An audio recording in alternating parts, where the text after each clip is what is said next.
শুধুমাত্র আদিবাসী সাংসদ বিজেপির খগেন মুর্মু নয়, তৃণমূলেরও আদিবাসী নেতা নেত্রীরা তাদের দলের লুম্পেন বাহিনীর হাতে সুরক্ষিত নয়। लेकिन दादा यही सवाल है कि यहाँ पे जो घटना घट रही है खड़गपुर में जो हुआ, उससे क्या ये पता चल रहा है कि टीएमसी का महिला जो लीडरशिप है वो लोग भी यहाँ पे सेफ नहीं है, और टीएमसी का सुप्रीमो का सोच कैसा है? ये तो साबित हो गया है, बार बार तो यही साबित हो रहा है। कुछ दिन पहले सीवड़ी का पंचायत समिति चेयरपर्सन का पिक्चर आया ना, सड़क में किस तरीके से पीट रहा था, आप लोगों को तो दिखाया। 10, 12, 15 इंसिडेंट है 2020-25 में। इस साल में 10 इंसिडेंट है।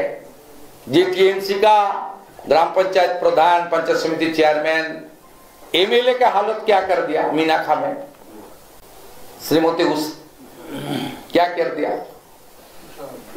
उषारानी मंडल। যারা বাংলা নিজের মেয়েকে চাই বলে ক্যাম্পেইন, अरे इतना सबूत है। ভোটের আগে যারা বাংলা নিজের মেয়েকে চাই বলে বিধানসভার কোনো ক্যাম্পেইনটাই করে, তারা এই মহিলাদের উপর অত্যাচারে মুখ্যমন্ত্রী কোনো প্রেস করে না কেন? অন্য বিষয়ে তো উনি এসে সাথে সাথে প্রেস করে না, অ্যাকশন নেই, কিছুই নেই। তাহলে ক্যাম্পেইনটাই তো বাংলা নিজের মেয়েকে চাই থাকে, কোনো এক জায়গায় অ্যাকশন নেই, কিছু নেই, করবেন না। উনি জানেন যে উনার 35% ভোট আছে, আর বাকি 1000-1200 করে দিচ্ছে, আবার 200 বাড়িয়ে দেবো, কিছু তো পাওয়া যাবে, হয়ে যাবে। এই সরকারের বিরুদ্ধে তো গত লোকসভা নির্বাচনে এত ছাপ্পার পরে, ক্যামেরা বন্ধের পরেও 46% ভোট পেয়েছে মমতা ব্যানার্জি, 54% তো ওনার বিরুদ্ধে ভোট দিয়েছে, যার মধ্যে আমরা বেশি পেয়েছি 39%। মেজর পিপল তো ওনার বিরুদ্ধে, কিন্তু ভারতবর্ষের যে বহুদলীয় গণতন্ত্র, তার যে হিসাব, তাতে আপনার কাটাকাটিতে সবচেয়ে বেশি ভোট যে পাবে সে জিতে যাবে। 50+ তো দরকার নেই। গত লোকসভা নির্বাচনে এত ছাপ্পা, ক্যামেরা বন্ধ, ও তো 2 তারিখের পরে দেখাবো আপনাদের। আমি আপনাদের নিজেদের মানে চোখ কপালে চলে যাবে যে কাণ্ড করেছে। ওয়েবকাস্টিং ক্যামেরা সব ডিএমরা যুক্ত।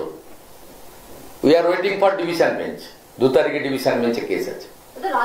তারপরে সব ডকুমেন্ট দিয়ে সুন্দর করে পাওয়ার প্রজেক্টর মেশিন দিয়ে দেখাবো। আমি একটা ইম্পর্টেন্ট ইস্যু বলছি। আমাদের পশ্চিমবঙ্গে প্রাথমিক শিক্ষকরা খুব চিন্তিত আছেন রিগার্ডিং 2 বছরের মধ্যে তাদেরকে প্রশিক্ষণ কমপ্লিট করতে হবে।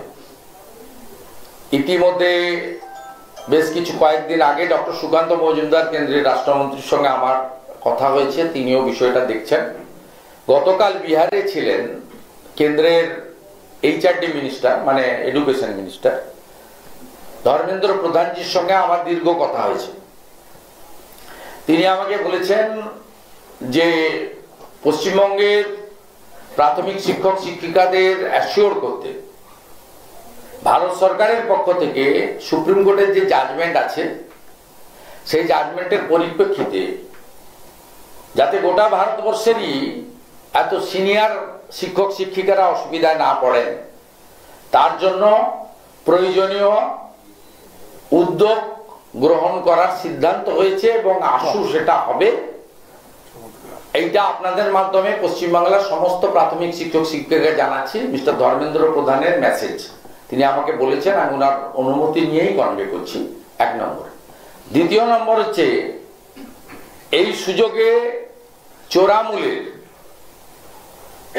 দুর্নীতিগ্রস্ত চোর কিছু শিক্ষক নেতা 2000 থেকে 5000 টাকা শিক্ষকদের কাছ থেকে চাইছেন আইনি লড়াই করার জন্য। আমি হাফ বেতন পাচ্ছেন শিক্ষকরা, 40% ডিএর গ্যাপ, 7th পে কমিশন হয়নি, 8th পে কমিশন তো প্রশ্নই নেই, 6th পে কমিশন 2015 সালে হয়েছিল, 20 সালে এফেক্ট হয়েছে। আজকে গোটা ভারতবর্ষে 7th পে কমিশন ইমপ্লিমেন্ট হয়ে গেছে এবং 8th পে কমিশনের কমিটি তৈরি হয়ে গেছে, কেন্দ্রীয় সরকারও বানিয়ে দিয়েছে। কেন্দ্রীয় সরকারের সঙ্গে মহার্ঘ ভাতায় পেনশনার্স এবং এমপ্লয়ীদের গ্যাপ 40%। আমি আমার সম্মানীয় প্রাথমিক শিক্ষক শিক্ষিকাদের অনুরোধ করব, বিষয়টা সর্বভারতীয় স্তরে সুপ্রিম কোর্ট রিলেটেড। মাননীয় শিক্ষামন্ত্রী ধর্মেন্দ্র প্রধানজি, শিক্ষা দপ্তরের মাননীয় রাষ্ট্রমন্ত্রী ডক্টর সুকান্ত মজুমদাররা এই বিষয় নিয়ে দেখছেন। ধর্মেন্দ্র প্রধানজি অ্যাসিওর করেছেন যে তারা আইনি পথেই, উনি যে টার্মটা আমাকে বলেছেন আমি বলবো না, লিগ্যাল টার্ম, কিন্তু আমাকে উনি আশ্বস্ত করতে বলেছেন শিক্ষক শিক্ষিকাদের।